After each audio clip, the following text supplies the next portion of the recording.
Bismillahirrahmanirrahim. Assalamualaikum warahmatullahi wabarakatuh.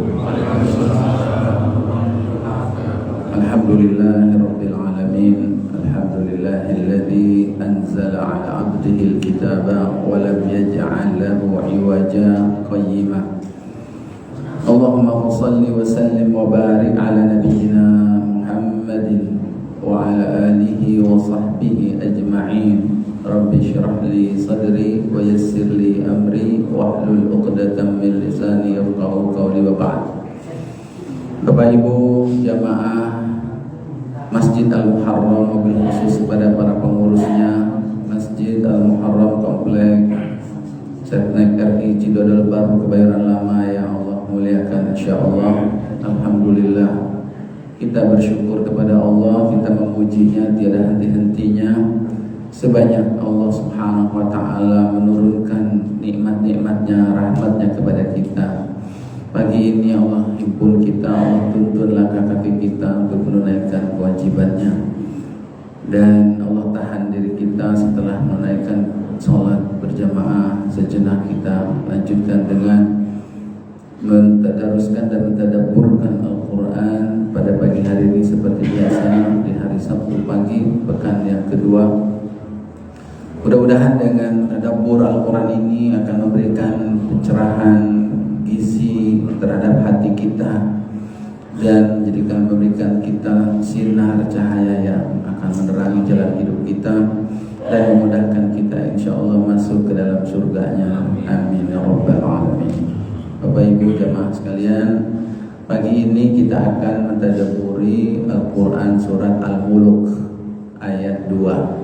Ayat yang sering kita baca, yaitu bunyinya adalah a'udzubillahi minasyaitonirrajim. Bismillahirrahmanirrahim. Alladzi khalaqal mauta wal hayata liyabluwakum ayyukum ahsanu amala wa huwal azizul ghafur. Sudah hafal ya? Biasanya kalau mentadaburi Al-Quran, ayat yang sudah kita hafal itu lebih enak, apalagi kalau kita tahu tafsirnya. Nah, ternyata ayat ini adalah berbicara tentang kehidupan dan kematian. Ya, kita dapatkan dalam fakta kehidupan kita ada orang-orang yang pengen hidup lebih lama, ya, karena dia menikmati hidupnya. Ada yang takut, ya, ingin cepat meninggal, ingin cepat mati. Kenapa? Karena dia merasakan berat, sedih, tersiksa dalam hidupnya. Ada yang takut menghadapi kematian, ya, berlari, tidak mau mengingatnya. Ada juga yang merindukan kematian. Ini ada teka-teki rahasia apa? Kenapa ada macam-macam yang mewarnai kehidupan kita? Ada orang yang zalim, berbuat semena-mena, siapa saja dia sakiti. Ada yang jadi korban, dizalimin, menangis. Kalau kita datang ke sebelah sana, ada banyak orang yang sedang tertawa, sedang bergembira ria. Tapi kita datang ke sebelah bagian lainnya, ada yang sedang menderita, ada yang sedang menangis, merintih, berteriak kesakitan. Ada teka-teki apa? Mengapa Allah subhanahu wa ta'ala menciptakan warna-warni kehidupan? Ada mati, ada hidup. Sebenarnya apa, ya, hikmah dari ini semua? Maka Al-Quran surat Al-Mulk ayat 2 yang tadi kita bacakan ini mudah-mudahan memberikan jawaban atau pencerahan pada kita. Para jamaah sekalian, Al-Quran surat Al-Mulk ayat 2 ini ada beberapa pelajaran yang kita dapatkan dari tafsirnya. Yang pertama adalah Allah menginformasikan bahwasanya yang menciptakan mati dan hidup itu adalah Allah subhanahu wa ta'ala. Alladzi khalaqal mauta wal hayata liyabluwakum ayyukum ahsanu amala. Ini hal yang pertama yang harus kita camkan, bahwa adanya mati, adanya hidup itu adalah takdir Allah subhanahu wa ta'ala. Yang kedua, Allah menyebutkan apa tujuannya Allah menciptakan mati dan hidup. Allah menegaskan dalam ayat ini jelas sekali, liyabluwakum ayyukum ahsanu amala. Ternyata tujuannya adalah untuk menguji kamu, untuk sebagai ujian lulusnya adalah tujuannya adalah siapakah di antara kamu yang ahsanu amala, yang paling baik amalnya. Jadi perlu digarisbawahi di situ para jemaah, siapakah di antara kamu yang paling baik, ya. Allah menggunakan diksi kalimat yang paling baik, bukan yang paling banyak saja. Bukan yang paling banyak amalnya, tapi yang paling baik. Bukan yang baik amalnya, tapi yang paling baik. Itu tujuannya para jemaah. Dan Allah menegaskan wa huwal azizul ghafur, dialah Allah yang maha aziz, maha perkasa. Yaitu apa maksudnya maha perkasa? Yakni Allah mampu memaksa hambanya tunduk terhadap Allah, ketentuan ketetapan Allah Subhanahu wa taala. Al-Aziz, tidak ada yang bisa menghentikan kehendak Allah, tidak ada yang bisa mengalahkannya. Al-Aziz karena dia perkasa. Tapi meskipun demikian Al-Ghafur, Allah juga maha pengampun. yakni atas kedosa, kelalaian kita diciptakan, diuji oleh Allah supaya bisa menghasilkan amal yang terbaik. Ternyata ada yang lalai, ada yang malah melakukan yang buruk, tapi Allah maha pengampun. Itu kira-kira secara sekelumit ayat dan tafsir ayat yang mau kita tadabburi pada pagi hari ini. Maka Bapak Ibu, para jemaah sekalian yang berbahagia, apa tadabburnya setelah kita mengetahui kandungan ayat ini? Yang pertama para jemaah, Allah menegaskan bahwa Allah yang menciptakan mati dan hidup. Allah yang menciptakan mati dan hidup, yakni bahwa ternyata hidup dan mati itu adalah sebuah takdir. Ada nggak manusia para jemaah, kita ataupun orang lain, yang bisa keluar dari dua takdir hidup ini, mati atau hidup? Bapak-bapak sekarang lagi hidup atau lagi mati? Lagi hidup, ya. Kalau yang di kuburan lagi mati, lagi hidup. Kalau yang nggak mati nggak hidup ada nggak? Paling gentayangan nggak ya? Apa? ICU tidak hidup tidak mati, berarti masih hidup atau masih mati? Hanya ada dua, hidup dan mati. Kalau bapak-bapak ditanya, mana yang ingin bapak kita dahulukan, mati atau hidup? Hidup. Saya ingin hidup atau ingin mati? Ternyata para jamaah, ayat ini memberikan petunjuk kepada kita bahwa mati dan hidup itu bukan sebuah pilihan, tapi adalah sebuah ketetapan. Karena kita tidak bisa memilih. Kalau Allah takdirkan hidup sekarang, maka tidak ada yang bisa mematikan kita. Kalau Allah takdirkan mati, maka tidak ada yang bisa menahan kita untuk tetap hidup. Maka mati dan hidup itu adalah sebuah ketetapan.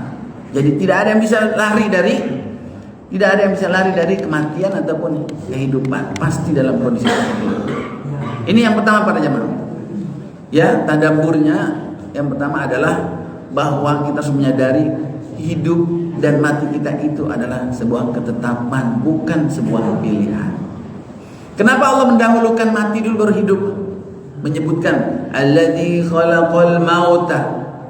Allah yang telah menciptakan mati, wal hayata, dan hidup. Kenapa Pak? Bukan hidup dulu baru mati. Anda tahu para jemaah? Tadabburnya boleh jadi yang pertama memang hakikatnya kita itu lebih dulu mati atau lebih dulu hidup? Mati dulu sebelum kita hidup. Ini kita apa? Tidak ada itu adalah mati. Jadi sebelum Allah menciptakan kita nggak ada, dan nggak ada itu adalah namanya mati. Maka Allah menyebut kematian terlebih dahulu, baru hidup, gitu ya. Boleh itu tadabbur yang pertama para jemaah, Bapak Ibu sekalian. Yang kedua adalah boleh jadi dalam hidup kita di dunia ini, ya, kita amat sangat ingin mendambakan hidup, ya, seperti puisinya Khairil Anwar. Bagaimana isinya itu Pak? Aku ingin hidup 1000 tahun lagi. Banyak kan orang hidup di dunia ini pengennya adalah terus hidup. Maka Allah mengingatkan bahwa kematian jangan dilupakan, maka kematian disebut lebih dahulu. Jadi para jemaah sekalian berbahagia, dan setiap kita pasti akan melalui dua pilihan ini. Kalau sekarang kita ini lagi hidup, berarti kita sebentar lagi. Kalau kita sekarang lagi hidup, berarti kita akan mati. Ya, pasti kita akan mati. Nah, kalau orang yang udah mati, berarti pasti akan hidup. Kapan? Nanti ketika hari kiamat akan dibangkitkan, dihidupkan lagi oleh Allah Subhanahu wa taala. Jadi yang hidup sekarang pasti bakal mati. Yang mati udah di kuburan pasti bakal hidup. Jadi semuanya akan merasakan yang namanya mati dan hidup. Tidak ada satupun yang bisa lari dari takdir ini. Ya. Jadi itu yang pertama perjalanan. Yang kedua, pasti orang mau hidup mati itu pasti mau bagus, pengen bahagia Pak ya. Ada nggak orang hidup pengen menderita? Rasa-rasanya nggak ada.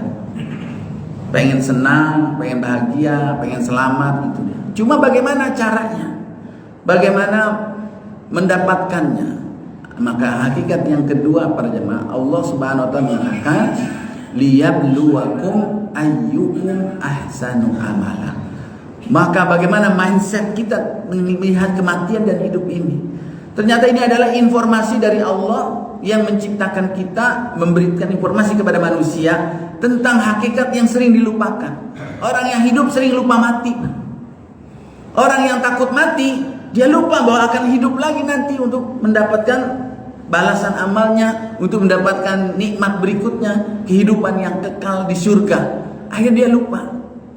Maka para jamaah sekalian yang berbahagia, Allah Subhanahu wa taala menginformasikan hakikat hidup dan mati ini. Ini adalah sebagai informasi buat kita. Tujuannya adalah yang kedua, liyabluwakum ayyukum ahsanu amala. Untuk menjadi ujian. Siapakah di antara kamu yang paling bagus amalnya? Tolong para jamaah sekalian jawab dari statement kalimat tadi ya. Ini tadaburnya para jamaah sekalian. Sebenarnya kita ini diciptakan oleh Allah Subhanahu wa taala. Tujuannya hidup kita ini di dunia adalah untuk apa, Pak?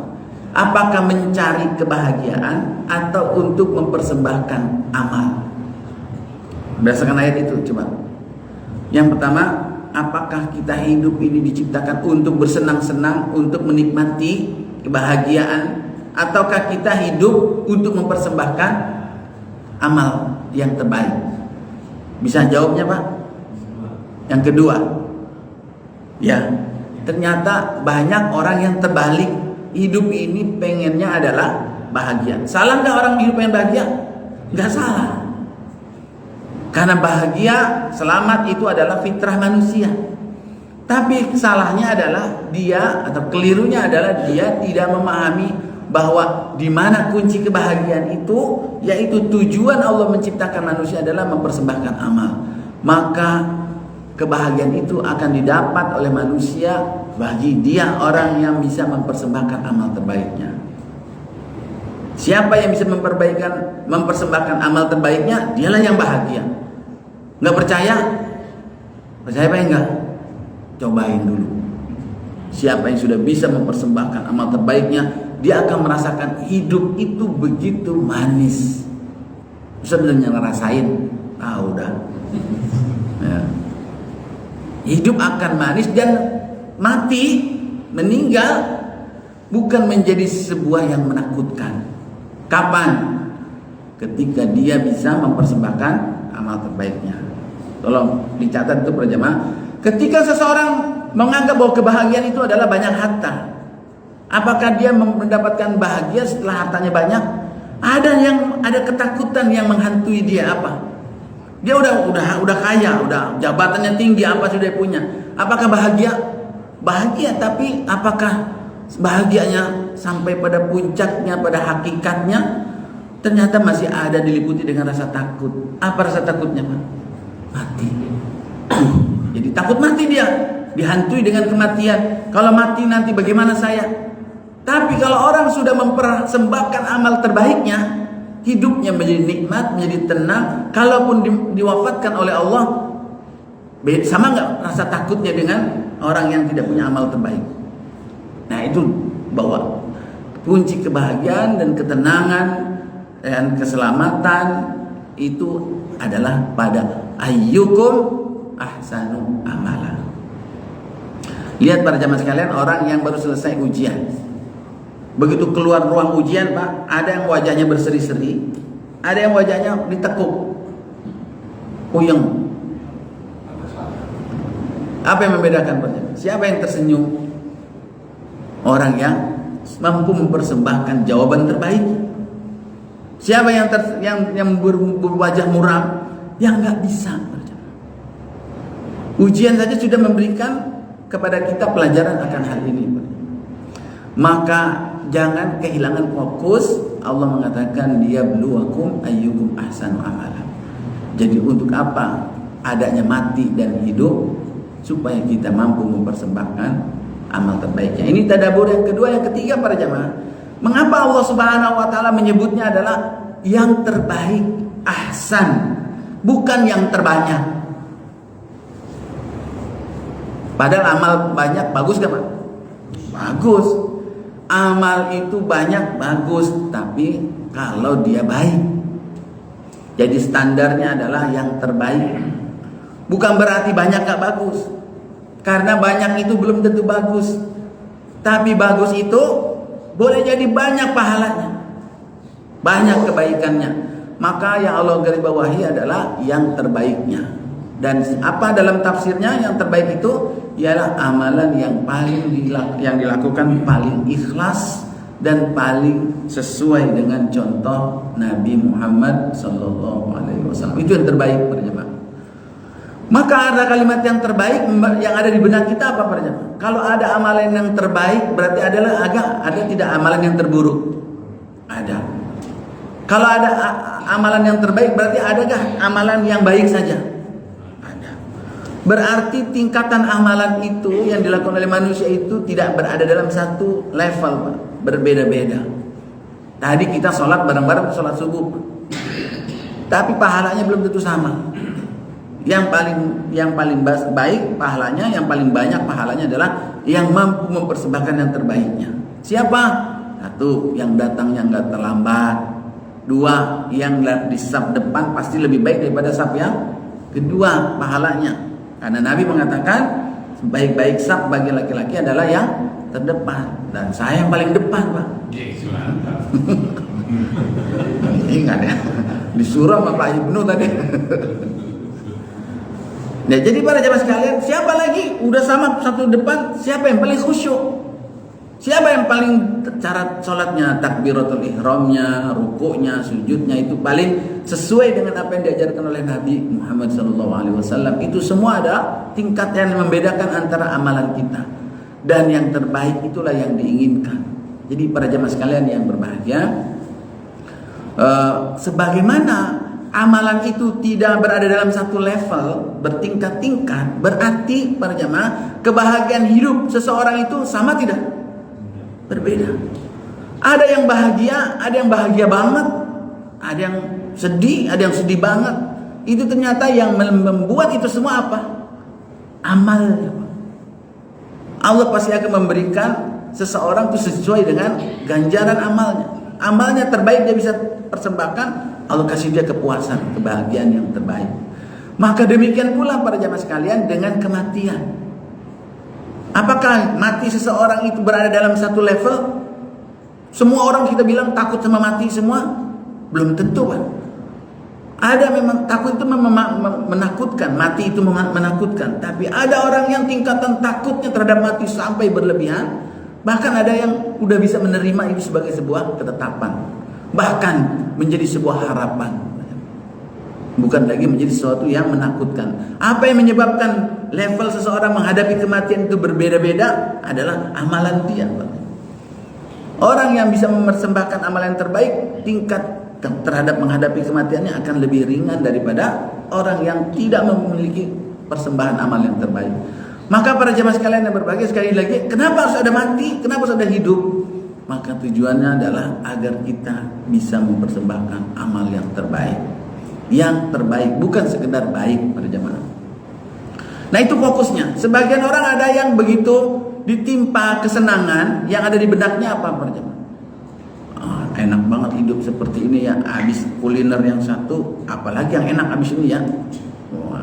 Udah lewatin nyobain satu restoran mana lagi yang enaknya?